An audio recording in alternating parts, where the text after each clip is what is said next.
আপনারা দেখছেন একুশে টেলিভিশন।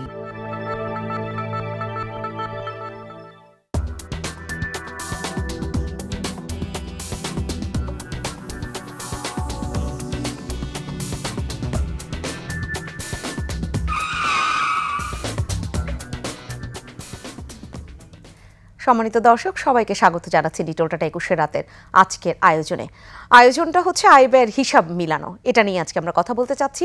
বাংলাদেশের যে মূল্যস্ফীতির কথা বলা হয়, সেইখানে মানুষ যে পরিমাণ টাকা নিয়ে বাজারে যায় সেখান থেকে কতটুকু কিনতে পারে সে, এই প্রশ্নটা তো ছিল। এবং এই প্রশ্ন যখন ঘুরে ফিরে আসে তখন বলা হয়ে থাকে যে তার আয় একটি নির্দিষ্ট জায়গায় রয়ে গেছে, কিন্তু ব্যয়টা বেড়েছে অনেক বেশি। কেউ এটাকে দ্বিগুণ তিনগুণ এভাবে বলছেন। কিন্তু আয় ব্যয়ের যদি হিসাবটা না মেলে তাহলে মানুষ কিভাবে চলে, সেই জায়গাটা থেকে আমরা আয় ব্যয়ের হিসাব এবং আমাদের যে জীবনযাত্রা কিভাবে চলছে সেটা নিয়ে আজকে কথা বলতে চাচ্ছি। এবং সেটা একটু তুলনামূলক আলোচনা করতে চাচ্ছি বিশ্বের অন্যান্য দেশে, যেখানেও নানানভাবে হয়তো মূল্যস্ফীতির ঘটনা ঘটেছে কিন্তু তাদের আয়টা বাড়িয়ে দেয়া হয়েছে কিনা সেই জায়গাটায়। আমি ফেরদৌস আহমেদ থাকছি এই আলোচনায় আপনাদের সাথে। আরও যারা থাকছেন তাদের সাথে আমি পরিচয় করিয়ে দিচ্ছি।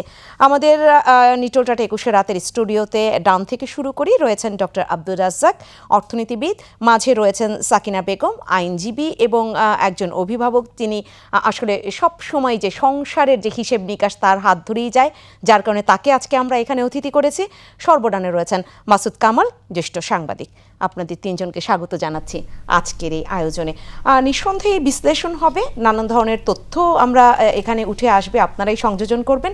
কিন্তু সবার আগে সাকিনা বেগম, আপনার কাছ থেকে শুনতে চাই কিভাবে আসলে চলছে, মাসিক হিসাবটা মিলছে কি? আসলে কি বলতে গেলে গত মাসের হিসেবের সাথে পরের মাসের হিসেব আর মিলছে না। মানে বাজারে যদি যাই, দুদিন আগে বাজারে গেলাম, হিসাব মিলছে না, কোনোটাই মিলছে না। আচ্ছা, আয়ের হিসাবে কি কোনো ধরনের তারতম্য আছে? যারা চাকরিজীবী দেখা যায় যে তাদের একটা ফিক্সড ইনকাম, তাই না? আমরা লয়ারদের আমাদের হয়তো ফিক্সড থাকে না, কিন্তু তারপরেও আমরা প্রতিদিন যে এর আগের বা গত সপ্তাহে বা এর আগের মাসে আমি যেভাবে খরচ করেছি বা যে জিনিসটা যেভাবে কিনেছি, তার পরের সপ্তাহে যে সিনারিওই আলাদা। ওদেরকে বললে ওরা বলবে আপা আমরা কি করব, জিনিসের দাম বেড়েছে। কখনো কিন্তু বলে না যে গত সপ্তাহে জিনিসের দামটা বেশি ছিল, আজকে একটু কমেছে, কখনো বলেনি। মানে আপনাকে কোনো একটি পণ্য বাড়িয়ে দেওয়া হয়নি এভাবে?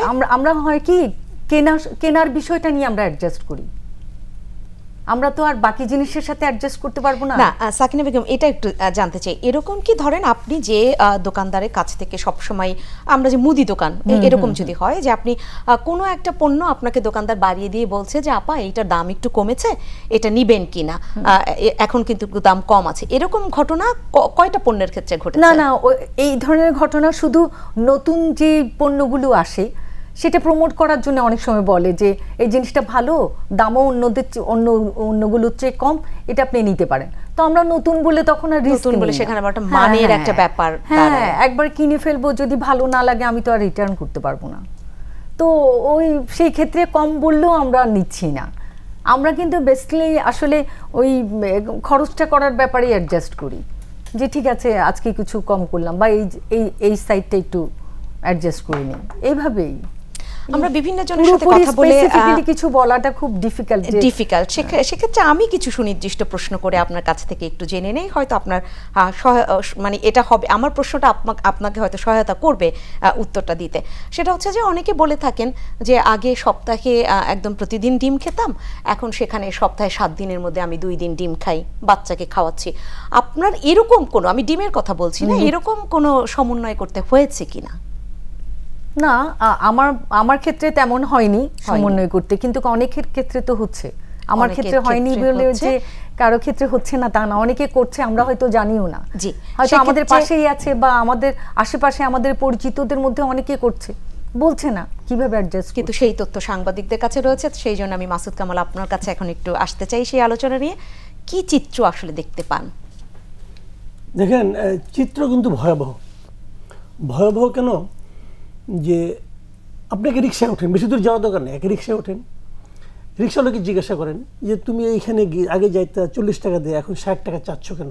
খালি এই কথাটুকু বলবেন, আর কিছু বলতে হবে না, বাকি গল্প তার কাছ থেকে শুনবেন যে কেন সে 60 টাকা চাচ্ছে, 60 টাকাতে তার হচ্ছে না কেন, দেখেন আপনাদের এই অফিসটা কারণ বাজারে না, কারণ বাজারে যান একটুখানি, দেখেন যে কোন সবজিটার দাম আপনি 60 টাকার কেজির কম পাবেন। পেঁপে, যেটা কেউ খেতেই না আগে ভালোভাবে, 10 টাকা কেজি, 12 টাকা কেজি, 60 টাকা কেজি পেঁপে। গতকালকে আমি কিনেছি। আমি কিন্তু নিজে বাজার করি, আমি গরিব মানুষ ভাই, আমার বাসা হলো কলা বাগানে, আমি কলা বাগান থেকে হেঁটে কারণ বাজার আসি, আবার কারণ বাজার থেকে হেঁটে কলা বাগান যাই। অনেকে বলেছেন পেঁপে মাঝখানে 80 টাকাও ওই 2 টাকা কম পাওয়ার জন্য আসি এখানে, জি 2 টাকা কম পাওয়ার জন্য আসি। এসে এখানে আমি যে বাজারটা যে দামটা দেখি, আর আমার বাসার পাশে যে ভ্যান যায় ওখানে দাম করার সাহস আমি পাই না। প্রত্যেকটা জিনিসের দাম বাড়ছে। এবং সবচেয়ে বড় কথা হলো কি যে কিছু বললি না, ওরা বলে কি কেউ তো না খেয়ে মরে নাই, সবাই তো 3 বেলা খাচ্ছে। সবাই তো, আমি আপনাকে আমাকে সময় দেন, আপনাকে আমি 2 মিনিটের মধ্যে একটা গল্প। জি জি জি। এক লোকের না একটা গাধা ছিল, গাধা তো খায় বেশি, কাজও করে বেশি। সে তার কর্মচারীকে বললো, ওরে যে প্রতিদিন এত এত খাবার দেশ, একটু খাবার কমাই দেখতো, ও কাজ করে কিনা। ওই কি স্যার তাহলে কতটুকু কমাবো, ওকে অর্ধেক কমাই দে। সে খাওয়া অর্ধেক কমাই দিছে, কমাই দেওয়ার পর পরের দিন জিজ্ঞাসা করছে, খাওয়া যে অর্ধেক কমাই দিলি, ওকে এখনো কাজ করে? কই কি হুজুর কাজ তো করে। কি ভয়ঙ্কর সমস্যা, আমি এতদিন ডাবল খাওয়া দিয়ে আসছি, অর্ধেক দিলেই তো হতো। তো এক কাজ করে, আগামীকালকে আবার অর্ধেক কমাই দে। তো এখন 1/4 দেয়, জিজ্ঞেস করে কাজ করে? ওই হুজুর একটু ঝিমায় তবে কাজ করে, কোনো সমস্যা নেই, ওই ঝিমায় কাজ করলে হইলো। তারপরে দিন বলে গেলে এক কাজ করে আরো কমাই দে, একদম বাদ দিয়ে দেখতে কি অবস্থা হয়। তাই না, একদম বাদ দিয়ে দিছে। ওই কাজকে কি অবস্থা, ওই কাজ করে একটু কম কাজ করে, ওই করুক, খাওয়া তো বাঁচলো। তারপরে দিন দেখে গাধা মরে গেছে। এখন ওই লোক আফসোস করতেছে, হায় হায় আমার গাধাটা যখন না খেয়েও কাজ করা শিখলো তখন সে মারা গেল। ঘটনা বুঝেছেন? তো আপনি কি আমাকে মেরে প্রমাণ করবেন যে আমি অভাবে আছি? আপনি কি বলতে যাচ্ছেন যতক্ষণ পর্যন্ত একটা মানুষ না মরবে ততক্ষণ পর্যন্ত সে অভাবে নাই? আমাদের দেশে এখন সেটা চলছে। যে কোনো মন্ত্রীকে জিজ্ঞাসা করেন, বলবে মানুষটা কেউ না খেয়ে মরে নাই। আরেক মন্ত্রী বলবে মানুষের ক্রয় ক্ষমতা বাড়ছে। মানলাম ভাই আপনার কথা, ক্রয় ক্ষমতা বাড়ছে। আমি একটা বেসরকারি চাকরি করি, গত 5 বছরে আমার ক্রয় ক্ষমতা কেমনি করে বাড়লো আপনি বুঝান? আমার বেতন বাড়ছে। বেসরকারি কোন প্রতিষ্ঠানের বেতন বাড়ছে আপনি আমাকে দেখান। রিকশাওয়ালার আয় বাড়ছে, কিন্তু জি শ্রমিকের আয় বাড়ছে। আপনি এটা বললেন যে 40 টাকার জায়গায় উনি এখন 60 টাকা নিচ্ছেন, 60 টাকা নিচ্ছেন, তিনি একটু বাড়িয়ে নিচ্ছেন, কিন্তু যার আপনি বলছেন 5 বছর ধরে কোনো ধরনের ইনক্রিমেন্ট হয়নি, কিন্তু বাজারের ব্যয়টা বেড়েছে, তাহলে সে কিভাবে সমন্বয় করছে? চুরি করতে বলতেছেন? আমি চুরি করব? আমি আরেকটা एग्जांपल দিই আপনাকে। কিছু বললে বলে কি আমাদের গড় আয় এখন $2700। আমি যদি এটা টাকায় কনভার্ট করি 3 লাখ টাকা, আমি ধরলাম 3 লাখ টাকা, 3 লাখ টাকা বছরে তো তাহলে এক মাসে কত? 25,000 টাকা। এক ফ্যামিলিতে 4 জন লোক আছে, তাহলে 1 লাখ টাকা। একটা ফ্যামিলি 4 জনের ফ্যামিলিতে 1 লাখ টাকা ইনকাম। এটা আমাদের গড় আয়। জি গড় আয়। তো গড় আয় কাকে বলে ভাই? ওই আজিজ খানের আয় আর আমার আয় 2 দিয়ে ভাগ করে হলো আমার আয় আর আজিজ খানের আয়। আপনার এই প্রতিষ্ঠানে অত দূর যাবো না আমি। আপনি যেখানে বসে আছেন, আপনি আছেন, আপনার সামনে যারা ক্যামেরা পার্সন আছে, যারা নাকি এই অনুষ্ঠান দেখ, আপনার এই প্রতিষ্ঠানে কয়জন লোক 1 লাখ টাকা বেতন পায় বলেন? পায়? আমি তো মিডিয়ার চাকরি করছি, পায় কেউ? তো এখন তাহলে এই লোকটা কিভাবে চলবে? তার যে প্রতিদিন কষ্ট হচ্ছে, সেই কষ্টটা প্রতিদিন কি আপনি ই করেন, বিচার করেন? প্রতিদিন কি আপনি বসেন যে তোমাদের সংসার কেমন করে চলছে? আপনার প্রতিষ্ঠানে কোনোদিন বলছে তোমাদের সংসার কিভাবে চলে? আয় এখন নতুন করে এই যে আপনি গড় আয়ের কথা বললেন বা ক্রয় ক্ষমতা নাগালের মধ্যে, এই যে শব্দগুলো আসে, সেই জায়গাটা থেকে অর্থনীতিবিদই ভালো বলতে পারবেন যে কিভাবে আসলে চলছে এই সমাজটা বা এই দেশটা। ডক্টর আব্দুর রাজ্জাক, আপনার কাছে আসতে চাই। গড় আয় তো আসলে একজনের, যদি আমরা মাথাপিছু আয় বা যেটা বলি না কেন, একজন 1 লাখ টাকা ইনকাম করছে, আর একজন 10,000 টাকা ইনকাম করছে, গড় করে দিলে তার মাথায়ও গিয়ে অনেক বেশি আয় দেখাবে। ক্রয় ক্ষমতাও সেভাবেই করা হচ্ছে কিনা? কারণ একজন হচ্ছে কোনো প্রশ্ন ছাড়াই মাছ কিনে নিয়ে চলে যাচ্ছে, এই মাছটা হচ্ছে গিয়ে 2000 টাকা কেজি তো কিনে নিয়ে চলে যাচ্ছে, আর একজন হয়তো 200 টাকা কেজির মাছ কিনতে হিমশিম খাচ্ছে। তাহলে এই ক্রয় ক্ষমতা আসলে কিভাবে হিসাব করা হচ্ছে? জি ধন্যবাদ। প্রথম কথা আমি বলি যে মাসুদ কামাল উনি চমৎকার করে বলেছেন, এবং ওনার উত্তরের মধ্যে কিন্তু আমাদের এই জিনিসটার সমাধান খানিকটা নিহিত আছে। প্রথম ব্যাপারটি হচ্ছে যে আমাদের মাথাপিছু আয় বেড়েছে, কিন্তু সবাই আপনাকে বলবে যে মাথাপিছু আয় দিয়ে আপনি ঠিক সবার জন্য ক্রয় ক্ষমতা এটা বলতে পারবেন না, সেখানে বন্টনের ব্যাপার আছে, বৈষম্যের ব্যাপার আছে, এটা কিন্তু আমাদেরকে মাথায় নিতে হবে। আপনি যদি দেখেন যে যদি বাংলাদেশে আপনি যে টোটাল যে আয় আছে এটাকে আমরা অনেক সময় বলি যে জাতীয় আয়, জিডিপি বলি, এই হিসাবে যদি দেখেন, এই হিসাবে বলবে আপনাকে যে টপ 10% যে হাউসহোল্ড আছে 10%, তাদের হাতে প্রায় 40% ইনকাম তাদের হাতেই কক্ষিগত আছে। আর বাকি যদি আপনি বটম 10% দেখেন, তাদের অবস্থা কিন্তু দিন দিন আরও খারাপ হয়েছে। মানে খারাপ বলছে এই কারণে, ইনকামের যে শেয়ার থাকার কথা ছিল জাতীয় আয়, সেটা কিন্তু তাদের কমেছে, যার ফলে আমাদের সমাজে কিন্তু ইনইকুয়ালিটি বেড়েছে, বৈষম্য বেড়েছে। সেটার কিন্তু একটা কিন্তু সমস্যা আছে আমাদের, 1 নম্বর। সেখানে আমরা বাংলাদেশে অনেক সাফল্য থাকা সত্ত্বেও এই বৈষম্য কমানোর ব্যাপারে কিন্তু আমরা ভালো সাফল্য অর্জন করতে পারি না। এটা হচ্ছে প্রথম একটা জিনিস। তারপরে দেখুন কয়েকটা ব্যাপার মনে রাখতে হবে। মাথাপিছু আয় বেড়েছে, এটা যেমন সত্যি কথা, আসলে বেড়েছে। একটু আগে উনি বলেছেন যে রিক্সা আলারা যদি দাম বেশি নিচ্ছে, আমরা জানি বাংলাদেশের কন্টেক্সটে দেখুন শ্রমিকের মজুরির কথা আমরা বলি, এটাও হয়তো অনেকটা বেড়েছে। বা আপনি যদি লং টার্ম যদি দেখেন যে গত 15 বছর বা 20 বছরে এটা বেড়েছে কিনা, সেটাও বেড়েছে, ঠিক আছে। সমস্যা হচ্ছে কি জানেন, আমাদের আগে কিন্তু অনেক ডেপ্রাভেশন ছিল, আমাদের যেটুকু নেয়ার দরকার ছিল সেটা খাদ্য বলেন, বস্ত্র বলেন, আমরা সেটা নিতে পারি নাই। এখন যদি আমার ইনকাম বাড়ে তাহলে হবে কি, আপনি কিন্তু ওই জিনিসগুলা অনেক লোক একসঙ্গে নিতে চাইবে, যার ফলে দেখুন তখন কিন্তু আমাদের সেই এডিকুয়েট সাপ্লাই নয়, দাম বাড়ার একটা প্রবণতা আছে। এটা একটা কারণ, অন্য ইস্যু আছে। আমি যদি আপনাকে একটু ভেঙে বলতে পারি, আমরা মনে করি যে আপনার যদি মাথাপিছু আয় বাড়লে ওভার টাইম কী হবে, আপনি যেভাবে খাদ্য গ্রহণ করেন সেই খাদ্যের কিন্তু ডাইভার্সিটি হওয়ার কথা। মানে আপনি যে শুধু ভাত খেয়ে ক্যালোরি নেবেন তা না, আপনার উল্লেখযোগ্য ক্যালোরি আসার কথা মাংস থেকে, মাছ থেকে, ডিম থেকে, এটা আসার কথা। বাংলাদেশে আমরা দেখছি এখন পর্যন্ত অধিকাংশ লোকই এখনও কিন্তু সেই ভাতের উপরে কিন্তু নির্ভরশীল আছে। আপনি হয়তো জেনে থাকবেন, পৃথিবীতে যদি আপনি দেখেন যে মাথা পিছু ভাত কোন জাতি বেশি খায়, দেখবেন যে বাংলাদেশে হচ্ছে আমরা সবচেয়ে বেশি মাথা পিছু ভাত খাই। তার মানে কি আমরা কোনো কার্বোহাইড্রেটের উপর ডিপেন্ড করছি সবচেয়ে বেশি। কিন্তু কথা ছিল যে আমরা ইনকাম বাড়ার সঙ্গে সঙ্গে আমাদের কিন্তু সুষম খাদ্য সেখানে কিন্তু বাড়বে, সেখানে কিন্তু আমাদের আসে নাই, এবং সেটাও সাফার করতে হচ্ছে। মাসুদ কামালের কথা আরেকটা জিনিস আমি ভালো লেগেছে, যে যেহেতু ওই বৈষম্য আছে, প্লাস দেখেন সবার ইনকাম বাড়ানোর কিন্তু সুযোগ নাই। অনেকে আছেন যারা খুব স্কিল ওরিয়েন্টেড কাজকর্ম করেন, অনেক দক্ষ, তাদের ইনকাম যে রেটে বেড়েছে। যারা মনে করেন যে সেরকম স্কিলড ওয়ার্ক ফোর্সের পার্ট না, তাদের ইনকাম কিন্তু সেই রেটে বাড়ে নাই, কাজে তাদের কিন্তু অনেক কষ্ট হচ্ছে আর কি। একটা ভালো সোসাইটির উদ্দেশ্য হবে আয়ের সঙ্গে আপনাকে বন্টনের বিষয়ে চিন্তা করতে হবে, এবং মনে রাখতে হবে যে আমি দামগুলোকে স্থিতিশীল করতে পারছি কিনা। হ্যাঁ, আর দাম কেন বাড়ছে বা রিসেন্টলি আমরা দেখেছি কেন বেড়েছে, সেটা একটা অন্য একটা আলোচনা। কিন্তু ওভারঅল আমি বলতে চাই, আমাদের মতো অর্থনীতি আমরা যদি ভালো করতে পারলে বৈষম্যের ব্যাপারটা চিন্তা করতে হবে, প্লাস দেখতে হবে যে আমাদের এনাফ ডায়েটারি ডাইভার্সিটি হচ্ছে কিনা। হ্যাঁ, এবং এটা হয় নাই বাংলাদেশে, হয় নাই বলে আমরা দেখছি যে এখন দেখেন এই যে গরুর মাংস, মুরগির মাংস, এগুলোর যে দাম, এটা তো অনেক মানুষের নাগালের বাইরে, তাই না? এবং যার ফলে দেখবেন যে আমাদের কি হাইট বাড়ছে। আপনি যদি দেখেন কোরিয়ার উদাহরণ দিতে পারি, কোরিয়া যখন উন্নতি হয়েছে, তারা পৃথিবীতে রেকর্ড পরিমাণ তাদের পপুলেশন কিন্তু উচ্চতা বাড়াতে পেরেছে। চিন্তা করেন, মানে ভালো ডায়েটারি প্র্যাকটিস করলে কি হতে পারে। আমরা সেগুলো থেকে কিন্তু এখনো বঞ্চিত। আমরা বলছি যে মাথা পিছু আয়, সেটা গড় করে বলছে এখনো, কিন্তু ওভারঅল মানুষের যে ইনকাম একটা মাস লেভেলে নিয়ে যাওয়া, সেখান থেকে কনজাম্পশন প্যাটার্ন চেঞ্জ হওয়া, সেগুলোর মধ্যে হয়তো আমরা এখন যেতে পারি। আর সেই জায়গাটা থেকেই বোধহয় দেশ এগিয়েছে। এই যে একটা চমৎকার একটি অনুপ্রেরণাদায়ক বাক্য বলি, কারণ দুইটা শব্দ তো রয়েছে, দেশ এগিয়েছে বা দেশ এগিয়ে যাচ্ছে, সেইটা নিয়ে অনেক বেশি সমালোচনা ওঠে এই কারণটাতে। আপনি ডায়েটারি ডাইভার্সিটির কথা বলছেন, কি করে হবে? আমরা যখন শুনি যে আসলে ছাগল উৎপাদনে বাংলাদেশ এততম, শুনতে খুব ভালো লাগে, ভালো হচ্ছে, বাংলাদেশে প্রোটিনের চাহিদার থেকেও বোধহয় এখন অনেক বেশি যোগান বাড়বে, এরকম একটা আশা জাগানিয়া তথ্য মেলে।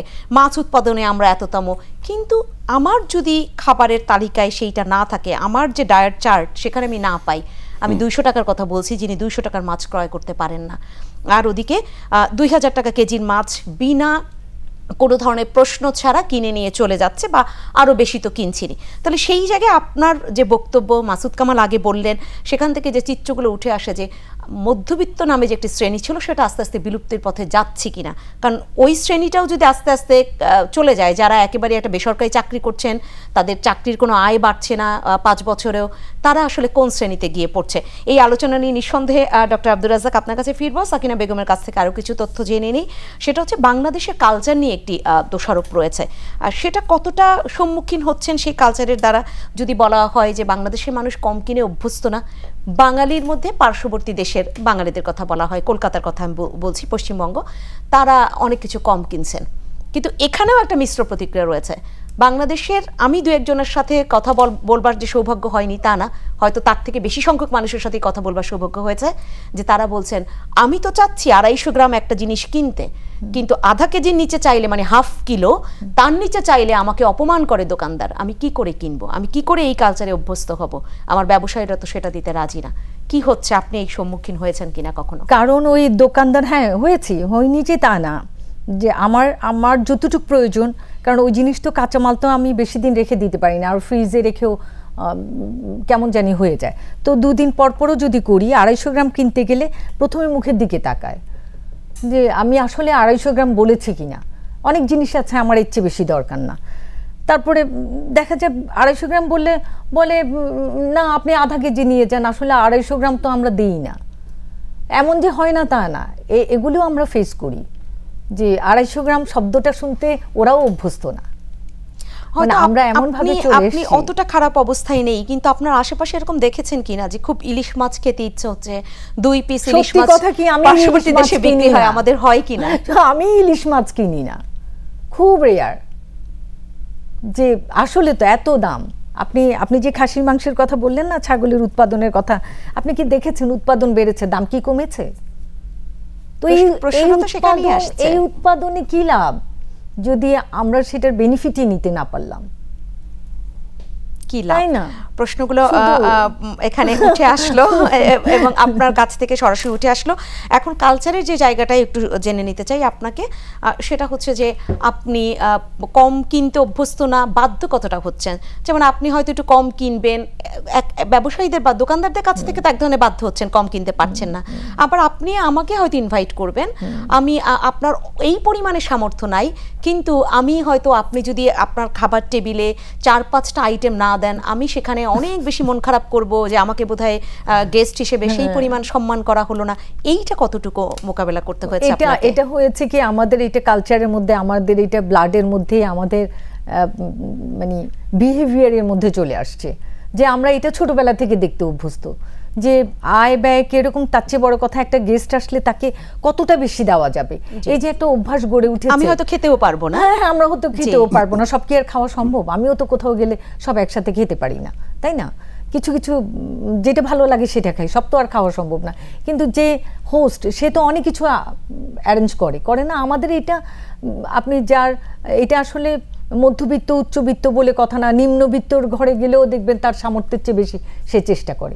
এটা একটা কালচার তো আমাদের আছেই, আমরা নিজেরাই স্যাটিসফাইড হই না অল্প কিছু দেখলে, কিন্তু কিনতে গেলে তো বোঝা যায় এই মাসটা কেমন যাবে। এবং আমরা এই আয়োজন শুরু করবার আগেই সেই গনিমে একজন গরিব কৃষক, সেই প্যাসেজের কথা বলছিলাম। মাসুদ কামাল, সেখান থেকে আসি, তাহলে আমরা এখন কি করব? আমাদের করণীয় কি? আমরা কি কালচারটা একটু বদলে নিব কিনা? কারণ মূল্যস্ফীতি হ্রাস টানা যাচ্ছে না, এটা বলা হচ্ছে 10-এর কাছাকাছি, মানে ডাবল ডিজিটের কাছাকাছি। আবার এটা প্রকারান্তরে দেখা যাচ্ছে বিভিন্ন ক্ষেত্রে আরো অনেক বেশি এই মূল্যস্ফীতি, কারণ এটাকেও গড় করে 10 বলার সুযোগটাও কমে আসছে। নানান ধরনের বিশ্লেষকরা তাই বলছেন, নানান বিশ্লেষণ থেকে। তাহলে কি করব? কালচারটা কি পরিবর্তন করে নিব কিনা? এক লোককে না বলা হয়েছিল, একটা লাঠি দেখে, যে এই লাঠি দিয়ে তোমাকে আমি পিটাবো, কয়টা বাড়ি খাইতে পারবা? সে বলে একটাও না। ওই কি যদি তোমাকে বেঁধে নেই, ওই কি তাহলে স্যার যতক্ষণ আপনি ক্লান্ত না হন ততক্ষণ। বেঁধে রাখলে তো ক্লান্ত, আপনি কি নিজেকে যিনি প্রহার করছেন তাকে? আমি তো মনে করি না, আমাকে তো বেঁধে রাখা হয়েছে, আমাকে বেঁধে রেখে ওরা পিটাচ্ছে, একটু পরে পরে একটা ক্লান্ত হয়, একটু রেস্ট দেয়, ওরা এসে আবার পিটায়। এই দেশের সাধারণ মানুষের এখন এই অবস্থা। এই যে আপা বললেন না ইলিশ মাছ, দেখেন ইলিশ মাছ আমার খুব প্রিয় মাছ, ইলিশ মাছ আমার খুবই প্রিয় মাছ। আমি গত 2 বছর ইলিশ মাছ কিনি না। এটা আমি কিন্তু এটা বানাই বলতেছি না ভাই, আপনি আমার পরে জিজ্ঞেস করেন কোন নাম নেন, কোন দেন। গত 2 বছর আমি ইলিশ মাছ কিনি না। অনেকেই হয়তো ইলিশ মাছ আমি খাইছি একবার, বিভিন্ন দাওয়াতে যা খাইছি, এবং আমি শিওর যে আমাকে দাওয়াত করে খাওয়াইছে সে জানে যে ইলিশ মাছ আমার খুব প্রিয়, এই জন্য খাওয়াইছে। এবং আমি জানি তার খুব কষ্ট হয়েছে, তার খুব কষ্ট হয়েছে এটা খাওয়াইতে, কারণ সে তো আমাকে এক টুকরা দিতে পারে না। তো এটা হলো জানেন কি, মানে আমাদের, আমি তো বলতে পারতাম যে আমাকে ইলিশ মাছ দিয়ে, ইলিশ মাছ আমি খাবো না, আমি কিন্তু বলি নাই। ওই জায়গায় যাই কিন্তু আমি স্বার্থপর হয়েছি যে না আমাকে দিবে, আমি আজকে ওখানে গিয়ে খাবো। আমাকে জিজ্ঞেস করছি কি খাবেন, তো জানে ইলিশ মাছ তো আপনার প্রিয়, আমি বলতে পারতাম না এখন আর প্রিয় না, কিন্তু বলি নাই কিন্তু লোভে।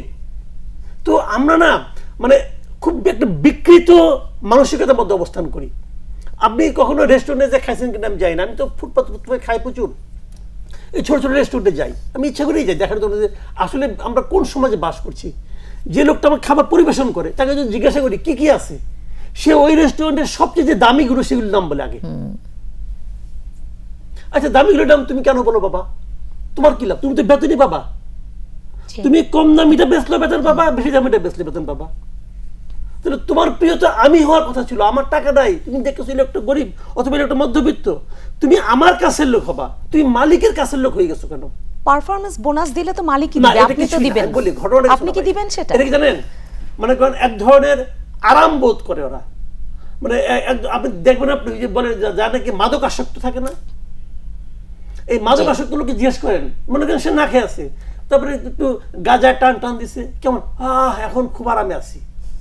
জি, কিভাবে সে আরামে আছে এই গল্পটা শুনবো, কিন্তু তার আগে বিরতির যেহেতু সময় হয়েছে সেটা নিয়ে এসে বরং আরাম করেই আমরা শুনি।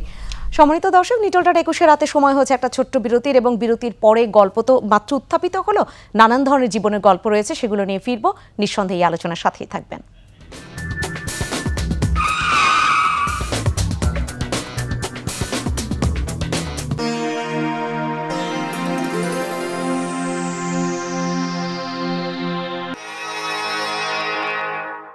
আবারও ফিরে এলাম নিটলটার 21 রাতের আজকের আয়োজনে। আজ কথা হচ্ছে বাংলাদেশের মানুষ এই মূল্যস্ফীতির বাজারে কিভাবে রয়েছে এবং সেখানে তার আয় ব্যয়ের হিসাবটা কতটা মিলতে পারছে, সে মিলাতে পারছে নাকি পারিপার্শ্বিক নানান চাপ, সেটা হোক আমাদের বাঙালিদের কালচার, কিংবা হোক একেবারেই সেই পরিবেশ নিশ্চিত করা হয়নি, কিংবা ব্যবসায়ীদের এক ধরনের সেই সিন্ডিকেট গঠন, নানান কিছুই হতে পারে। সেই আলোচনাটাই করছি যে কিভাবে চলছে এই আয় ব্যয়ের হিসাব। মাসুদ কামাল, আপনি বলছিলেন একটি গল্প বলবেন, মাদকাসক্ত লোক, উনি খুব আরামে আছেন। জি জি, আসলে আমি তো আসলে সমস্যা হচ্ছে কি, আমি তো অত জ্ঞানী লোক না, কাজে আমি কমন সেন্স দিয়ে সব কথা বলি। তো আসলে আমি যে কথা বলছিলাম আপনার, আপনি দেখবেন যে একটা ঘোরের মধ্যে সবাইকে রাখা হচ্ছে। যখনই কিছু আমরা কোনো বিতর্ক তুলবেন না, কোনো প্রশ্ন তুলবেন না, বলবেন তোমরা কি উন্নয়নটা চোখে দেখো না? আচ্ছা উন্নয়ন আমি করবোটা কি ভাই? আমার যদি পেটে ভাত না, আমি উন্নয়ন দিয়ে করবোটা কি? এই যে একটা হয়েছে, একটা এলিভেটেড এক্সপ্রেস ওয়ে হয়েছে, বলেন আপনি কয়জন গরিব মানুষ এখানে উঠতে পারছে পর্যন্ত? কয়জন নিম্ন মধ্যবিত্ত ব্যক্তি ওই এলিভেটেড এক্সপ্রেস ওয়েতে উঠতে পারছে ঢাকা শহরে? আপনি টোলের জন্য বলছেন যে উঠতে পারছে না? তো ওখানে তো বাস উঠে না, আমার তো গাড়ি নাই, তাহলে ওখানে উঠবো কিভাবে? আমি বাইক চালাই, বাইকে উঠতে পারবো না, তো তাই আমি উঠবো কিভাবে? আপনি আমার বলেন নিম্ন মধ্যবিত্তরা কিসে চলে? রিক্সা, বাইক অথবা পায়ের উপরে হাঁটে। স্কুটার কিন্তু খুব ব্যয়বহুল। আপনি স্কুটার এখান থেকে আপনার যেটা থ্রি হুইলার, আপনি উত্তরা যান না, 500 টাকা লাগবে আপনার। জি, সিএনজি চালিত। তাহলে আপনি কি হয় বাসে যাবেন, নয় রিক্সায় উঠবেন, নাহলে পায়ে হাঁটবেন, এই তিনটা একটা উঠে না, অথবা বাইক চালাবেন। এক দুইটা বাস যেগুলো চলে সেগুলো একটু ভাড়া বাড়ানো হয়েছে। না না, আপনি এলিভেটেড এক্সপ্রেসে তো বাইক নাই। না না, বাইকের কথা বলছি না, এক দুইটা, এটা আমি শুধু বলার জন্য, তথ্য দেবার জন্য বললাম, এটা এখানে কোনো প্রাসঙ্গিক বলে আমি মনে করছি না। যে এক দুইটা বাস চলে, কিন্তু তাদের যেহেতু টোল দিতে হয় ভাড়া বাড়িয়েছে। ভিআইপি নামে একটা বাস এলিভেটেড এক্সপ্রেস হয়ে চলে, ব্যতিক্রম তো নিয়ম না, আমি নিয়ম নিয়ে আলোচনা করছি। তো এখন প্রশ্ন হলো তাহলে এই যে আপনি খরচটা করছেন, উন্নয়ন কিন্তু এটা দৃশ্যমান উন্নয়ন। ঢাকা শহরে যে ঢুকবে তার প্রথমেই চোখে পড়বে এইগুলি কি বানাইছে, রাস্তার উপর যে ছাদ, বিশাল উন্নয়ন। কিন্তু এই উন্নয়নের সুফল ভোগী কারা? টার্গেট গ্রুপ কারা? Target group? তাদের সঙ্গে আলাপ করেন, দেখবেন তারা বলো খুব, আমি এয়ারপোর্ট থেকে 10 মিনিট এসে পড়লাম। সেই এয়ারপোর্ট থেকে 10 মিনিট এসে বললো, কিন্তু সে একটা খুবই সাফল্যের জয়গান গেল। এবং ওনার সঙ্গে যদি কোনো সময় প্রধানমন্ত্রী দেখা হয় অথবা কোনো মন্ত্রীদের দেখা হয়, ওনারা কিন্তু এই গল্পে করবেন, স্যার যা বানাইছেন, আমি এয়ারপোর্ট থেকে 10 মিনিট আসছি ইয়েতে, ফার্ম গেটে, বলবে আসলেও তাই। প্রশ্নটা হলো কি, আপনি উন্নয়নটা করছেন, সেই উন্নয়নটা লাগছে কিনা? মানুষের জীবন উন্নত হচ্ছে না, তো উন্নয়নের ডেফিনেশনটা কি? অর্থনীতিবিদ আসলে বলুক না, উনি তো বললো তো একটু আগে যে কোরিয়ার উন্নতির কথা বললো। দৃশ্যমান মানুষের হাইট বাড়তেছে, আমাদের হাইট, আমরা কুজো হয়ে যাচ্ছি, শীর্ণ হয়ে যাচ্ছি। রিক্সায় উঠে দেখেন কেমন, আপনি ভাবতে পারবেন না। আমি বললাম তো আমাদের দারিদ্রের ব্যাপার, এখন বললে পারে না, বলে হ্যাঁ তোমরা খালি এগুলোই দেখো, সরকারের সমালোচনা ছাড়া আর কিছু করতে পারো না। ভাই সমালোচনা তো, আমি সরকার জিনিসের দাম বাড়ছে, আমি কি বিএনপি সমালোচনা করবো? আমি সবজি কিনতে পারতেছি না, আমি কি জামাতের সমালোচনা করবো? এই দায়িত্ব দিয়েছেন আপনি। এখন আপনি বলবেন যে হ্যাঁ তোমাকে সকালে খাওয়াইছি, এখন তুমি সকালে এত ভালো ভালো খাওয়াইলাম, দুপুরে তুমি খাইতে পারো দিকে চিলাচিলি করতেছো। তো সকালে খাওয়াইলে দুপুর আর রাত্রে খাওয়া মাপ হয়ে যায় না, সেক্ষেত্রে হয় না রে ব্যালেন্স করতে ভাই। হয়। জি, তো এটা তো উন্নয়ন তো একটা কন্টিনিউয়াস প্রসেস, এটা তো একটা কন্টিনিউয়াস প্রসেস। তো সেইভাবে আপনি মানুষকে জিজ্ঞাসা করেন, ভালো কাজ হয় না আমি বলবো না। এই যে মেট্রো রেল হয়েছে, খুবই ভালো কাজ, মানুষ কিন্তু হ্যাপি, কারণ এটা মানুষের সময় বাঁচতেছে। এটা পদ্মা সেতু হয়েছে, আপনি যার সঙ্গে আলাপ করবেন, আওয়ামী লীগ বিএনপি যার সঙ্গে আলাপ করেন, বলবে এখন তো ভাই খুলনা যায় 2 ঘন্টা 2.5 ঘন্টায়, বরিশাল যায় 3 ঘন্টা। মানুষের সময়টা বেঁচে গেছে। উন্নয়ন, যেগুলো উন্নয়ন অবশ্যই হয়েছে, কিন্তু উন্নয়নের নামে যে গার্বেজ আপনি নগরটাকে বানাইছেন, তো এগুলি কিন্তু এটা বিকল্প না। যখন আমি খাওয়ার কথা বলবো হ্যাঁ তোমাদের এখানে চোখে পড়ে পদ্মা সেতু আমি দ্বিতীয়বার উদ্বোধন করছি, মানে 5 কোটি টাকা দিয়া, এটা তোমাদের চোখে পড়লো? হ্যাঁ এটা চোখে পড়লো। এটা চোখে পড়তো না যদি আমার পেট ভরা থাকতো।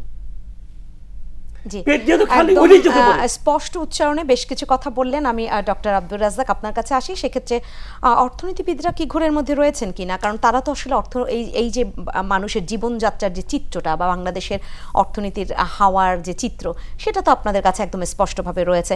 সেক্ষেত্রে যদি বলি যে বৈষম্য কমাবার ক্ষেত্রে কি কি পদক্ষেপ নেওয়া হচ্ছে, কারণ আপনি উচ্চতার কথা বলছেন, বডি ফিটনেস যদি না থাকে এই মানুষগুলো কিভাবে কাজ করবে, আর কাজ না করলে এই যে আমরা টেকসই উন্নয়নের কথা বলি সেটা থাকবে কিনা? জি, অনেকগুলো ইস্যু এসেছে, কিন্তু আমি বোধহয় একটু নীতির ব্যাপারগুলোতে যাই, যে কি করা হচ্ছে বা কি করা উচিত ছিল সেই আলোচনাটা।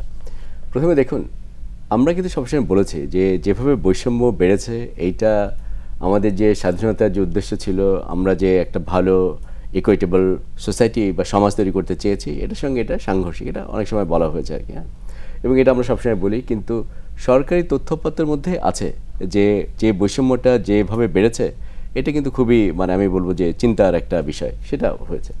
এখন প্রশ্ন হচ্ছে যে আমরা এই বৈষম্যটাকে আমরা কতখানি ট্যাকেল করতে পেরেছি।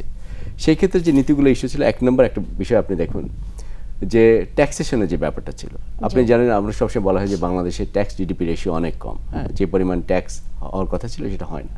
তো এইটা যেমন একটা দিক, আরেকটা দিক হচ্ছে বাংলাদেশের যে ট্যাক্স বা যে কর, এটার কিন্তু একটা বড় একটা অংশ আসে কিন্তু পরোক্ষ কর থেকে।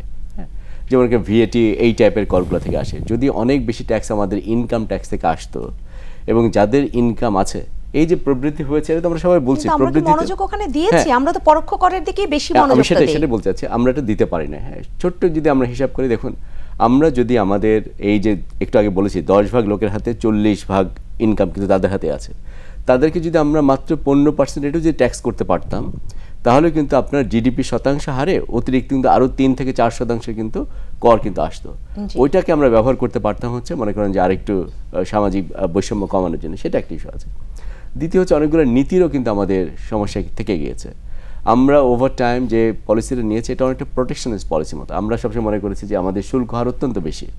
যদি আমি একটু টেকনিক্যাল ওয়েতে বলি, শুল্ক হার বেশি থাকা মানে হচ্ছে কিন্তু দেশের মধ্যে জিনিসপত্রগুলোর কিন্তু দাম অনেক বাড়বে। আমাদের অর্থনীতিবিদ ডক্টর জায়েদি সাত্তার ওনার একটা গবেষণা করেছিলেন, উনি দেখিয়েছিলেন যে বাংলাদেশে যেভাবে শুল্ক হার বসে রাখা হয়েছে, তাতে 5 বছরে প্রায় $70 বিলিয়ন কিন্তু একটা এক্সট্রা কস্ট কনজিউমাররা বহন করেছে। তো কনজিউমাররা বহন করা মানে কি, যদি আপনি মাস কনজিউমারের কথা চিন্তা করেন, এটা হচ্ছে সাধারণ লোকজন, তাদের কিন্তু সেই অতিরিক্ত সেই বোঝাটা তাদের উপর পড়েছে আর কি। তো সুতরাং ওখানে কিছুটা নীতি সমন্বয় করার সুযোগ ছিল, এটা একটি ব্যাপার। আরেকটি ব্যাপার দেখুন, বাংলাদেশে যখন হয় কি, আমরা আমাদের মূল্যস্ফীতির সঙ্গে সামঞ্জস্য করে কিন্তু সব সেক্টরে কিন্তু ওয়েজেস বাড়ে না। আপনি জানেন যে স্পেশালি যেমন বেতন কমিশন করা হয়, এবং এরা হয়তো 5 বছর বা 6 বছর পর পর হয়তো এটাকে অ্যাডজাস্ট করে। বাইরের অনেক দেশগুলোতে এটাকে আপনার অটোমেটিক অ্যাডজাস্টমেন্টের ব্যাপার আছে আর কি। হয়তো যে রেটে ইনফ্লেশন হচ্ছে সেই রেটে একদম না বাড়লে, পুরোপুরি না বাড়লেও অ্যাডজাস্টমেন্টটা মোটামুটি করা হয়। ওকে 5 ভাগ ইনফ্লেশন হচ্ছে, তাহলে হয়তো 2 ভাগ বা 3 ভাগ হয়তো ইনকাম বাড়ে আর কি সবার। হ্যাঁ, সে একটা ইস্যু থাকে। কিন্তু আমাদের একটা প্রবলেম হচ্ছে, যেহেতু আমাদের অনেক লোক ইনফর্মাল সেক্টরেও কাজ করে, অনানুষ্ঠানিক খাত, সেখানেও কিন্তু আপনি ওইভাবে যে আইন, সেটা কিন্তু আপনি প্রয়োগ করতে পারেন না। কাজে অনেক সময় অনেক নীতি দিলেও কিন্তু তারা সেখানে থাকতে পারছে না আর কি। তো সেই আলোচনাটা এখানে আর কি দরকার। আরেকটা জিনিস না বললে না, এটা কিন্তু সত্যি কথা, যে কোনো পলিটিক্যাল গভর্নমেন্টস তারা যেগুলোতে দৃশ্যমান উন্নয়ন, তারা ফিজিক্যাল ইনফ্রাস্ট্রাকচার মানে ভৌত অবকাঠামোর দিকে বেশি মনোনিবেশ করে। তারা কিন্তু খুব কমই মনোনিবেশ করে যে আমাদের সামাজিক অবকাঠামোর কথা, শিক্ষা, স্বাস্থ্য, খাদ্যাভ্যাস, আপনি তুলে ফেলেছেন। আমি মৌলিক চাহিদার জায়গাটাও আলোচনাটা মানে লিখেই রেখেছিলাম যে এই আলোচনা তো তুলতেই হবে, কিন্তু আপনি যেখানে কথা বলেছেন আয়ের কথা, যে সেটা ব্যয়ের সাথে দেখে ইনফ্লেশন চিন্তা করে অন্যান্য দেশে বাড়ানো হয়, সেখানে যদি আমি প্রশ্ন রাখি, বাংলাদেশে সরকারি যে চাকরিজীবী যারা রয়েছেন সেই চাকুরির বেতনের একটা ভাবনা সবসময় ভাবা হয়, আবার সরকারি চাকরির বেতন বৃদ্ধি পেলে বাজারটা আরেকটু বৃদ্ধি পায়। কখনো কি বেসরকারি চাকরিজীবীদের কথা চিন্তা করা হয়? এবং এরকম ঘোষণাও এসেছে যে বেসরকারি চাকরিজীবীদের চিন্তা করবে যারা রয়েছে মালিক, বিভিন্ন যে ব্যক্তি মালিকানার প্রতিষ্ঠান, তারা যদি না করে থাকেন তাদেরকে দেখভালের ব্যাপারটা কেন তারা করছেন না, সেই যে একটা মনিটরিং, তাদের উপর এক ধরনের খড়গ রাখা যে কেন তুমি তোমার এমপ্লয়িকে বেশি বেতন দিচ্ছ না, সেটা কি দেখা হয়? দেখভালে কেউ রয়েছেন? আমি এইটা আগে একটু শুনে নেই। হ্যাঁ, ফর্মাল সেক্টরের জন্য, আনুষ্ঠানিক সেক্টরের জন্য কিছু কিন্তু আপনার আইন কাঠামো আছে, কিন্তু সেটা যে সব সেক্টরে একইভাবে প্রয়োগ করা হয় তা কিন্তু আপনি জানেন যে গার্মেন্টসের জন্য কিন্তু একটা কাঠামো আছে, সেখানে বেতন বাড়ানো হয়েছে। এখন এটা কম বাড়ানো হয়েছে, বেশি বাড়ানো হয়েছে, সে নিয়ে তর্ক বিতর্ক আছে এবং সেটা থাকবে। কিন্তু অন্য অনেক সেক্টরের ক্ষেত্রে দেখেন এটা কিন্তু সেভাবে প্রতিপালন করা হচ্ছে না। তারপর একটু আগে আমি যেটা বলেছি, বাংলাদেশের লেবার ফোর্সের 85% হচ্ছে অনানুষ্ঠানিক সেক্টরে কাজ করে, ইনফর্মাল সেক্টরে। তাদের জন্য আপনি আসলে কোনো বেতন কাঠামো করে ওটাকে এনফোর্স করাটা, ওটা কিন্তু এখন আমাদের ক্ষমতার বাইরে আছে। কাজে আমি বলি যে এখন আমাদের সমস্যা হচ্ছে কি, আমাদের নীতি সক্ষমতার একটা অভাব আছে, নীতি অভিজ্ঞতার একটা ব্যাপার আছে, নীতি পরিপক্কতার অভাব আছে আর কি। কাজে সেদিকেও কিন্তু আমরা খুব বেশি উন্নতি করতে পারি না। হ্যাঁ, এবং যেটা রিফ্লেকশন কিন্তু আমরা এখন দেখছি সাম্প্রতিক সময়ে যে ইনফ্লেশন হচ্ছে, যেটাকে কিন্তু আমরা কন্ট্রোল করতে পারছি না।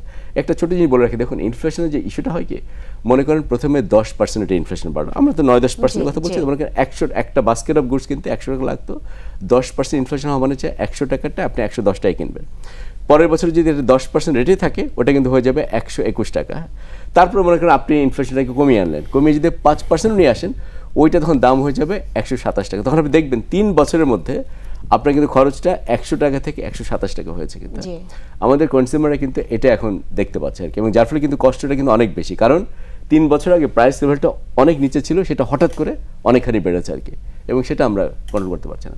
আরেকটা জিনিস হয়তো আপনার সামনে আমি বলে যেতে চাই যে যদি একটা দেশে এরকম পরিস্থিতি থাকে যে যাদের ব্যালেন্স অফ পেমেন্টসের প্রবলেম আছে, ফরেন রিজার্ভ কমে যাচ্ছে, তখন তাদেরকে করতে হয় কি, তারা তখন ইম্পোর্টটাকে অসম্ভব শক্তভাবে কন্ট্রোল করার চেষ্টা করছে। আমরা যেমন করছি, আমরা আমদানিটাকে সংকোচন করার চেষ্টা করছি। আমদানি সংকোচন করা মানেই হচ্ছে আপনি কিন্তু ডোমেস্টিকে যে আপনার মূল্যস্ফীতির যে ইস্যুটা আছে, এটাকে আপনি খুব ভালোভাবে ট্যাকেল করতে পারবেন না। কারণ অন্য সময় যদি আপনার ওই ব্যালেন্স অফ পেমেন্টসের প্রবলেম না হতো, রিজার্ভে যদি ক্রাইসিস না থাকতো, আপনি কিন্তু আমদানি করে কিন্তু খানিকটা মূল্য কমাতে পারতেন। সেটা কিন্তু আমরা এই সময় করতে পারছি না, এটা এই সময় কমাতে পারছি না। যে আলাপটি আমিও ভেবেছিলাম তুলবো, সেটা ডক্টর আব্দুর রাজ্জাক তুলেছেন। সাকিনা বেগম, আপনার কাছ থেকে একটু শুনে নেই। বাংলাদেশে বলা হয় যে অভিভাবকের পকেট থেকে সবচেয়ে বেশি শিক্ষার খরচটা নিয়ে নেওয়া হচ্ছে, যেটা রাষ্ট্র দেবার কথা সেটা হচ্ছে না, এই সমালোচনাটা রয়েছে। স্বাস্থ্যের কোনো ব্যাপারে সেবা পেতে গেলে তো আমাদের অনেক টাকা গুনতে হয়। কি মনে হয়, চিত্রটা আপনার কাছে কেমন? স্বাস্থ্যের ব্যাপারটা বলি, এটা খুবই সত্যি কথা। আপনি এখন একটা প্রবলেমে পড়ে ডাক্তারের কাছে যাবেন, আপনাকে যে টেস্টগুলি দেওয়া হবে, কারণ প্রত্যেকের তো একটা ইনকামের একটা লিমিট আছে, তাই না? আমরা তো ওই লিমিটের মধ্যেই থাকি। তারপরে যখন আপনাকে টেস্টগুলি দেওয়া হবে, আপনি সবচেয়ে বেশি অসহায় বোধ করবেন তখন, যে আমার তো এটা লাগবেই।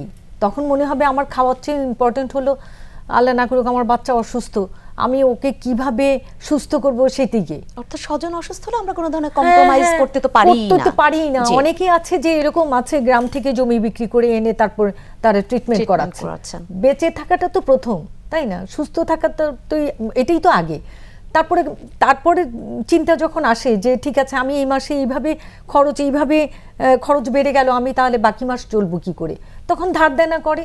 মানে কখনোই ব্যালেন্স থাকে না, ইমব্যালেন্সই থাকে। কখনো শিক্ষার ব্যাপারটা যদি একটু শুনে নেই আপনার কাছে। শিক্ষা, সেটা তো একটা পার্ট আছেই সেখানে। তো যদিও আমার বাচ্চারা তো এখন পড়াশোনা শেষ ওদের মোটামুটি। আশেপাশে থেকে কি তথ্য রয়েছে আপনার, আরো যারা রয়েছেন যারা এখন হয়তো একদম এরকম অনেকেই আছে, ধরেন পরিচিত তো থাকে, যারা দেখে যায় যে তাদের সংসারে এই যে আয় ব্যয়টা ব্যালেন্স করতে পারে না। অনেক সময় বলে, নিজেরা যতটুকু পারি তো হেল্প করি, বলে যে বেতন, তারপরে আসা যাওয়ার খরচ, তারপর বাচ্চাদের তো টিফিন, কোচিং, এটা সবচেয়ে ইম্পর্টেন্ট। আপনি যদি কোথাও প্রাইভেট না পড়ান তাহলে তো আপনি কিছুই করতে পারবেন না। যদিও বলা হচ্ছে যে এখন এই সিস্টেমে যে সিস্টেম চালু হয়েছে কোনো ধরনের কোচিং এর দরকার হবে না, তারপর আসলে সত্যিকার অর্থে কি কোচিং এর দরকার হয় না? আমি আসলে ভালো করে এটা এই সিলেবাসটার ব্যাপারটা আমি ভালো করে জানিও না, অতটা জানেন না। মাসুদ কামাল, নিঃসন্দেহে আপনি জানেন চিত্রগুলো কিরকম, কারণ আমি আজকে আমার সপ্তাহে 7 দিনের জায়গায় 2 দিন ডিম খেলাম, কিন্তু এইটা আস্তে আস্তে করে আমার শরীরটাকে তো সেই জায়গায় নিয়ে যাবে, হয়তো এরপর আমাকে সেই স্বাস্থ্য সেবা নিতে যেতে হতে পারে, কারণ বড় ধরনের কোনো অসুখ দেখা দিতে পারে। এই যে নানান ধরনের ডেফিসিয়েন্সি থেকে এই স্বাস্থ্য খাতের অবস্থা, শিক্ষার কথাও যদি বলি দুটো একসাথে একটু শুনতে চাই, যেহেতু সময় বেশি নেই, কারণ শিক্ষার কথাও বলা হয়, যতই বলা হোক কোচিং লাগে না বা নানান কিছু না, এই বিদ্যমান সিস্টেমেও নানান ধরনের শিক্ষা উপকরণ লাগে যেটা জোগাতে অভিভাবক হিসেবে খাচ্ছেন। বলেন না যে যতই বলা হয় কোচিং লাগে না, এটা কে বলে কোচিং লাগে না? যদি কোচিং না লাগে তাহলে কোচিং সেন্টার থাকে কি করে? আপনি ভিগাউন্নাসা নুন স্কুল আছে না, এই পাশেই তো, এখানে যান না, পরীক্ষা না থাকলে কোচিং থাকবে না, এখন তো ষান্মাসিক হচ্ছে মূল্যায়ন। ভিগাউন্নাসা নুন স্কুলের আশেপাশে যত আবাসিক ভবন আছে, আপনি একটা আবাসিক ভবনও খুঁজে পাবেন না যেখানে নাকি টিচারদের কোচিং সেন্টার নাই, পাবেন না। আপনি খুঁজে যান, আপনি যা দেখেন, এখন আমি জানি তো। এবং ওইখানে বাসা ভাড়া বেশি কেন জানেন? ওই কোচিং সেন্টার দেয় ওখানে, প্রত্যেকটা কোচিং সেন্টার দেখবেন 2 রুমে একটা কোচিং সেন্টার, সামনে দেখবেন অনেকগুলো স্যান্ডেল, সবাই খালি পেয়ে ওখানে ঢুকছে, মাদের জন্য বসার জন্য বেঞ্চ, মাদের ঘর সংসার সব শেষ, কমার্শিয়াল জীবন যৌবন হলেই সন্তানের পড়াশোনা। এখানে বসে বসে তার কি গিলানো হচ্ছে কিভাবে জিপিএ 5 পাওয়া যাবে, গোল্ডেন নাকি সিলভার কি কি যেন পায়, ওগুলো পাওয়ানোর জন্য পরে যে ইউনিভার্সিটিতে যে ভর্তি হতে পারে না। কি কারণে পারে না? কারণ ওরা একটা মানে জাস্ট একটা মানে জিপিএ 5 পড়েও তাদেরকে প্রিপেয়ার করা হয়। আপনি এ পর্যন্ত কোন শিক্ষামন্ত্রীর মুখে শুনছেন যে কোচিং সেন্টার খুব ভালো? শুনছেন? শুনেন নাই। এবং সবাই বলছে কোচিং সেন্টারগুলি বন্ধ হওয়া উচিত। হয় না কেন বন্ধ? আপনি জানেন এই কোচিং বাণিজ্যে কি পরিমাণ অর্থ আছে, এবং এই অর্থ যে শিক্ষা মন্ত্রণালয় সবার কাছে যায় এটা জানেন আপনি? ভাই, আপনি হলেন ঘরের মালিক, আপনি বলতেছেন যে আমার ঘর আমি খুব পাক পবিত্র রাখবো, তারপরে এখানে আবর্জনা ফেলাচ্ছে, ময়লা ফেলাচ্ছে, ঝাঁকা মতো করতেছে, আপনি করতে দিবেন? যদি আপনি ঘরের মালিক হন, দিবেন না। তার মানে আপনার আশকারা আছে এখানে। যে সোসাইটিতে টপ টু বটম করাপশন, সেখানে আপনি হঠাৎ একটা অজু টজু করে এসে বলবেন যে আমি সবকিছু পয়সা আগে বলবো, এটা হয় না রে ভাই। যেটা বলতেছেন আপনি হিপোক্রেসি করছেন। এরা কেউ শিক্ষা ব্যবস্থাকে ভালো করতে চায় না কেন জানেন? এতে কারো বাচ্চা কাছে দেশে পড়ে না তো। এরা তো এই দেশটাকে দেশি মনে, নিজের দেশি মনে করে না। এরা মনে করে এই দেশটা হলো, এই ভূখণ্ড হলো তাদের লুটপাটের জায়গা, আর তারা বসবাস করবে কানাডায়, মালয়েশিয়ায়, মানে মিনিমাম মালয়েশিয়া, আর তাহলে কানাডায় আমেরিকায় বসবাস করবে। আপনি খুঁজেন দেখেন কোন লোকের মানে যারা নাকি রাষ্ট্রটা চালায়, যারা দেশ চালায়, তাদের কার বাইরে প্রপার্টি নাই, কার সন্তানরা বাইরে পড়াশোনা করে না, কার হাঁচি কাশি হলে সিঙ্গাপুর যায় না। দেখেন আমার মন্ত্রী একজন, সে তো তার চেক আপ করার জন্য সিঙ্গাপুর যায় প্রতি 3 মাস পর পর। কেন যায়? এগুলির মাধ্যমে তারা প্রমাণ করে এই দেশের স্বাস্থ্য ব্যবস্থার উপর, শিক্ষা ব্যবস্থার উপর তাদের কোনো আস্থা নেই। অথচ এগুলি গড়ার দায়িত্ব কিন্তু তাদের ছিল, যাদেরকে আমি দায়িত্ব দিয়েছি, এবং যারা আমাকে হাত জোর করে বলেছে যে আমাকে দায়িত্ব দাও, আমি এগুলি ঠিক করে দেব, তারা এগুলি ব্যবহার করে না। তিনি কি হিপোক্রেসি! এবং এই হিপোক্রেসিকে রাষ্ট্রীয়ভাবে তোষণ করা হচ্ছে। ওবায়দুল কাদের সাহেব 3 মাস পর সিঙ্গাপুর যায় খালি চেক আপ করানোর জন্য, ওর টাকাটা দেয় কে? রাষ্ট্র দেয়। আমি দিই, আপনি দেন, আমার আপত্তি আছে? আমার আপত্তি সে শুনবে? শুনবে সে? বলেন আপনি। ওটা তো আমার টাকা আছে, আছে না? ওই রিক্সাওয়ালার টাকা আছে, সে যখন একটা দিয়া সেলাই কিনে ওখানে ভ্যাট দেয় না, ওই টাকা তো ওখানে যাচ্ছে। শুনবে? শুনবে না তো, বেহায়া তো, কোনো লজ্জা শরম নাই তো। যদি কেউ সিদ্ধান্ত নেয় যে আমি লজ্জা পাবো না, তাহলে আপনি লজ্জা দিবেন কিভাবে? দেশ এভাবে চলছে ভাই, দেশ সেভাবে চলছে। ডক্টর আব্দুর রাজ্জাক, সেক্ষেত্রে এই যে মৌলিক চাহিদাগুলোর ব্যাপারে এবার আসি। খাদ্য, বস্ত্র, বাসস্থান, শিক্ষা, চিকিৎসা সব জায়গায় যদি অস্বস্তি হতে থাকে নানান ধরনের, যে আমি কোনো স্বস্তিতে নেই, তাহলে অর্থনীতিবিদ হিসেবে আপনি কিভাবে সাজাবেন? জি, আমি স্বাস্থ্য শিক্ষার কথা অনেক রোবাস্টলি বলেছেন আমাদের সহ আলোচকরা। আমি বলি দেখুন, এটা ঠিক, যদি আপনি অ্যালোকেশন দেখেন তাহলে স্বাস্থ্য এবং শিক্ষা খাত এটা বাংলাদেশের দীর্ঘদিনের একটা অবহেলিত খাত। আমাদের মতো দেশে দেখুন, আমরা স্বাস্থ্য খাতে যে ব্যয়টা করছি এটা জিডিপি শতাংশ হারে শতকরা 1 ভাগেরও কম। যেটা দিয়ে আসলে বেসিক্যালি আপনি তেমন কিছু করতে পারেন না। যার ফলে বাংলাদেশ পৃথিবীর মধ্যে এমন একটা দেশ যেখানে আমরা দেখা যায় সাধারণ জনগণ তারা তাদের পকেট থেকে যে পরিমাণ খরচ করেন চিকিৎসার জন্য, এটা পৃথিবীর কিন্তু মধ্যে সবচেয়ে ওয়ান অফ দ্য হাইয়েস্ট আর কি। হ্যাঁ, সব যে দেশে একটা সুযোগ আছে যে সাধারণ মানুষজন অনেক বেশি তাদের পাবলিক হসপিটালস থেকে সেবা পান, আমরা কিন্তু বাংলাদেশে এখন সেই জায়গায় যেতে পারি না। শিক্ষার ক্ষেত্রেও তাই। আপনি দেখেন ইউনেস্কোর একটা গাইডলাইন আছে যে অন্তত জিডিপির 5% যেন সরকার শিক্ষা খাতে ব্যয় করে। আমরা কিন্তু সেখানে অনেক কম ব্যয় করছি আর কি, 1% আশেপাশে হয়তো আমরা শিক্ষা খাতে ব্যয় করছি আর কি। কাজে ওভারঅল যেটা হচ্ছে, যে সেক্টরে ইনভেস্ট করলে আমার সাধারণ জনগণ অনেক বেশি উপকৃত হতেন, আমরা কিন্তু সেই ক্ষেত্রে ইনভেস্টমেন্টটা সেই পরিমাণ করি নাই, এবং দীর্ঘদিন যাবৎ এখানে একটা বঞ্চনার একটা পরিবেশ তৈরি হয়েছে আর কি। এবং যার ফলে আমরা দেখতে পাচ্ছি যে আপনি মিডল ক্লাস বলেন, লোয়ার মিডল ইনকাম গ্রুপ বলেন, যাদেরকে আপনি বেনিফিটটা দিতে পারতেন, তাদেরকে আপনি কীভাবে বেনিফিট দিতে পারেন? হেলথের মাধ্যমে দিতে পারেন, এডুকেশনের মাধ্যমে দিতে পারেন, সোশ্যাল প্রোটেকশনের মাধ্যমে বেনিফিট দিতে পারেন। হ্যাঁ, অন্য অবকাঠামো করলে তারাও বেনিফিটেড হবেন, কিন্তু তারা এটা অত সরাসরি ডাইরেক্ট ইম্প্যাক্টটা দেখতে পারেন না। যত তাড়াতাড়ি আপনি ইম্প্যাক্ট দেখতে পারতেন যদি আমার হেলথ সিস্টেমটা ভালো মতো কাজ করতে আর কি। হ্যাঁ, কাজে চমৎকারভাবে বলেছিলেন যে আমরা চিকিৎসা করতে গেলে বিশ্বাস করেন যেই চিকিৎসা করতে যাবে বাংলাদেশে, তার পক্ষে আবার সেখান থেকে এসে নতুন করে ঘুরে দাঁড়ানো কিন্তু একটা কঠিন, সেখানে কিন্তু মানুষের অসহায়তা আছে। কাজে আমরা জিনিসগুলো জানি, দেখুন এগুলো নিয়ে অনেক আলোচনা হয়েছে। আপনি আমাদের জাস্ট প্ল্যান ডকুমেন্টসগুলো দেখেন, চমৎকার করে লেখা আছে, ওখানে টার্গেট সেট করা আছে যে ছিল যে আমরা 5 বছরে কিভাবে আস্তে আস্তে আমরা হেলথে খরচ বাড়াবো, কিভাবে এডুকেশনের খরচ বাড়াবো। আপনি দেখবেন যে ওইখানে ওই খরচগুলো আমরা বাড়াতে পারি না। এটা যে IMF ওয়ার্ল্ড ব্যাংকের রেকমেন্ডেশন সেটা কিন্তু না, লোকাল ইকোনমিস্টরা তারাই বলেছেন, তারা প্ল্যান ডকুমেন্টস এটা লিখেছেন। আমাদের অনেকগুলো ভালো প্ল্যান ডকুমেন্টস কিন্তু আছে, সেখানে কিন্তু বলা ছিল, কিন্তু এই যে লক্ষ্যগুলো থেকে আমরা কিন্তু সবসময় পিছিয়ে পড়েছি। একইভাবে আমি একটু আগে বলেছি যে কর আহরণ করতে হবে এবং এটা ধনীদের কাছ থেকে বেশি বেশি আকারে করতে হবে, এটাও কিন্তু আমাদের সব প্ল্যান ডকুমেন্টস বলা আছে। হচ্ছেটা কি আপনি বলছেন যাদের কাছ থেকে সেই ট্যাক্সটা বেশি নেবার কথা তারা দিচ্ছে না, এই যে এই ডাক্তাররাও বলছে তারাও ঠিকমতো বেতন পাচ্ছে না বা তাদের যেটুকু দেওয়া উচিত সেটা পাচ্ছে না, কিন্তু ডায়াগনস্টিক সেন্টারের মালিকরা তারা লাল হয়ে যাচ্ছে না, কি রং বলবো এখানে ঠিক বোঝা যাচ্ছে না। সেই যে ব্যাপারগুলো দেশে হচ্ছে, এগুলো তো যদি সাধারণ মানুষ হিসেবে আমরা জানি, তাহলে এই নীতি নির্ধারণী পর্যায়ে যারা রয়েছেন তারা জানেন, আপনারা যারা এই অর্থনীতি নিয়ে কাজ করেন তারা জানেন, তাহলে হচ্ছেটা কি? হ্যাঁ, এখানে এটা খুব পরিষ্কার এবং এটা এক বাক্যে বলা যায় বাংলাদেশের দুটো জিনিস হয় না। একটা হচ্ছে আমাদের চমৎকার প্ল্যান থাকে, আমরা সেই প্ল্যানগুলোকে বাস্তবায়ন করতে পারি নাই, দীর্ঘদিন ধরে পারি নাই।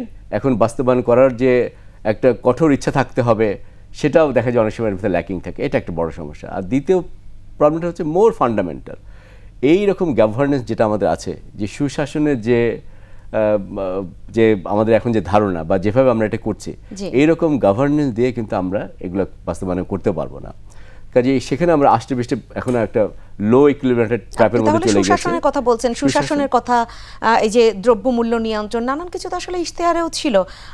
আমি নিঃসন্দেহে মাসুদ কামাল আপনাকে শুনবো এবং মোটামুটি শেষের দিকে চলে এসেছি, তার আগে সাকিনা বেগম আর কি কিছু যুক্ত করতে চান যেটা আয় ব্যয়ের হিসাব মিলাতে কাজ করবে? উনি যেমন মৌলিক যে চাহিদাগুলি বা মৌলিক যে প্রয়োজনগুলি আমাদের, এই জায়গাটাতে যদি বৈষম্যটা, এই জায়গাটাতে যদি আমরা ফ্রাস্ট্রেটেড না হতাম না, তাহলে হয়তো অন্য কিছুগুলিকে আমরা অন্যভাবে চিন্তা করতে পারতাম।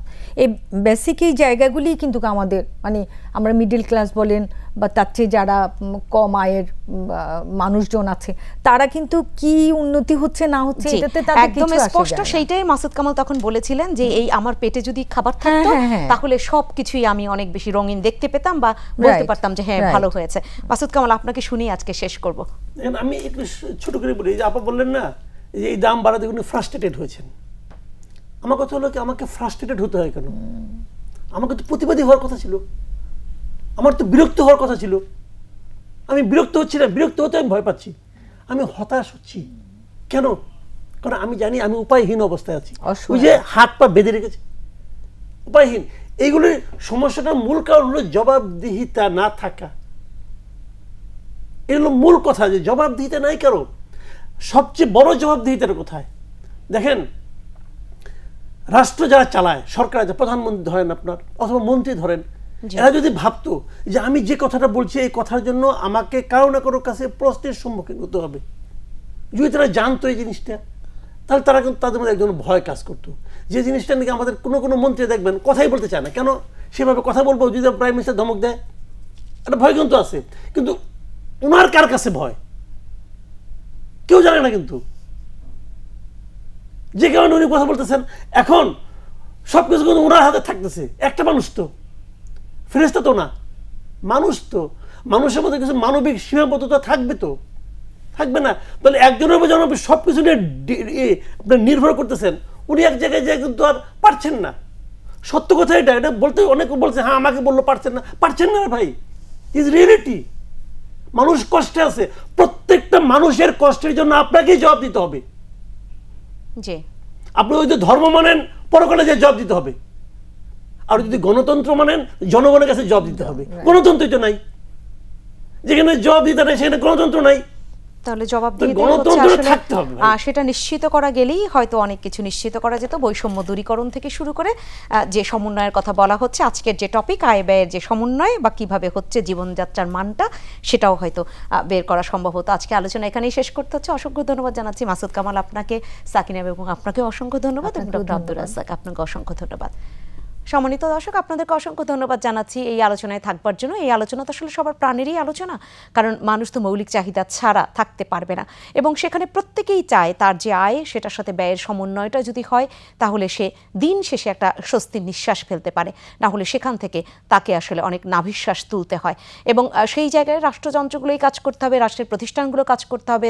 তারাই যদি জবাবদিহিতার আওতায় আসতো প্রতি মুহূর্তে কেন হচ্ছে যে প্রশ্নগুলো উঠেছে, যেটা কেন হচ্ছে, কেন মাঝখান থেকে একজন ব্যবসা করে কোনো ব্যবসায়ী লালে লাল হচ্ছে, তিনি কি অসাধু উপায় অবলম্বন করলেন কিনা, তাহলে তাকে এক ধরনের মনিটরিংয়ের মধ্যে আনা, তার বিরুদ্ধে ব্যবস্থা নেওয়া, প্রতিটা যদি ঠিকঠাক মতো হয়, তাহলেই হয়তো দেশ থেকে এই বৈষম্য দূরীকরণ সম্ভব, আয় ব্যয়ের হিসাব মিলানো সম্ভব।